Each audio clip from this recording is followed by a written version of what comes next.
Pagpalang umaga po sa ating lahat. So, ang ating topic ngayon ay Beyonce dismayado nga ba dahil sa natuklasan. So, ano nga ba po ito? So, ugali nga ba po ni Beyonce ang pagiging dismayado or hindi? Kita naman po natin anong grabe kaingrande yung birthday ni Beyonce. Ano pinaghandaan po talaga nila Kalingap Rab, especially yung mga sponsors, no? Yung lahat ng team Kalingap na sumuporta si Kalingap Edu, kita po natin.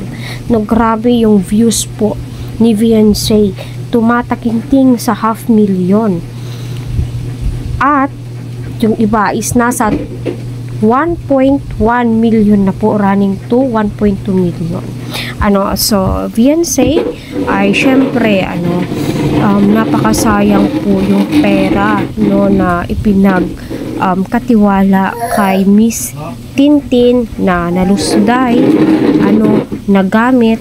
Sayang nga ba po ito? Syempre sayang po, kasi nga po inilaan po yun para kay Beyonce, no, hindi po yun para sa kanya. No, ipinagkatiwala ng mga sponsors kasi nga sabing gano'n na pagkakatiwalaan kasi nga po vloggers,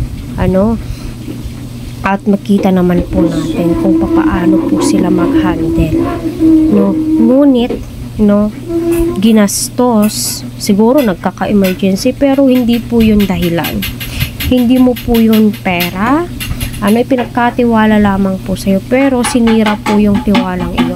So sa malamang sa susunod, hindi ka na po pagkakatiwalaan nino man or sino man.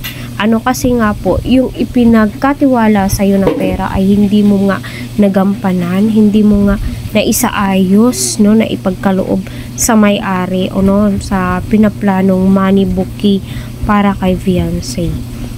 So nakakalungkot lang na may mga ganong tao na ipinagkatiwala mo na ay siguro pera na yun 'di ba? So nagastos niya kahit na alam niya sa sarili niya ay hindi niya para sa kanya, so nauutal po ako, so marami pong salamat, at ngayon lang po tayo ulit nagka-reaction video, so masasabi mo bang sayang? Siguro, yes, kasi nga po expected na po yun ng mga sponsors, na mayroon nakalaang pera para kay Beyonce, no need nang, no, at daragdagan na lamang po ng kaunti, pero yung planong yun ay nahulog lamang po sa wala, kumbaga na water yung perang ipinagkaloob po sana para kay Beyonce.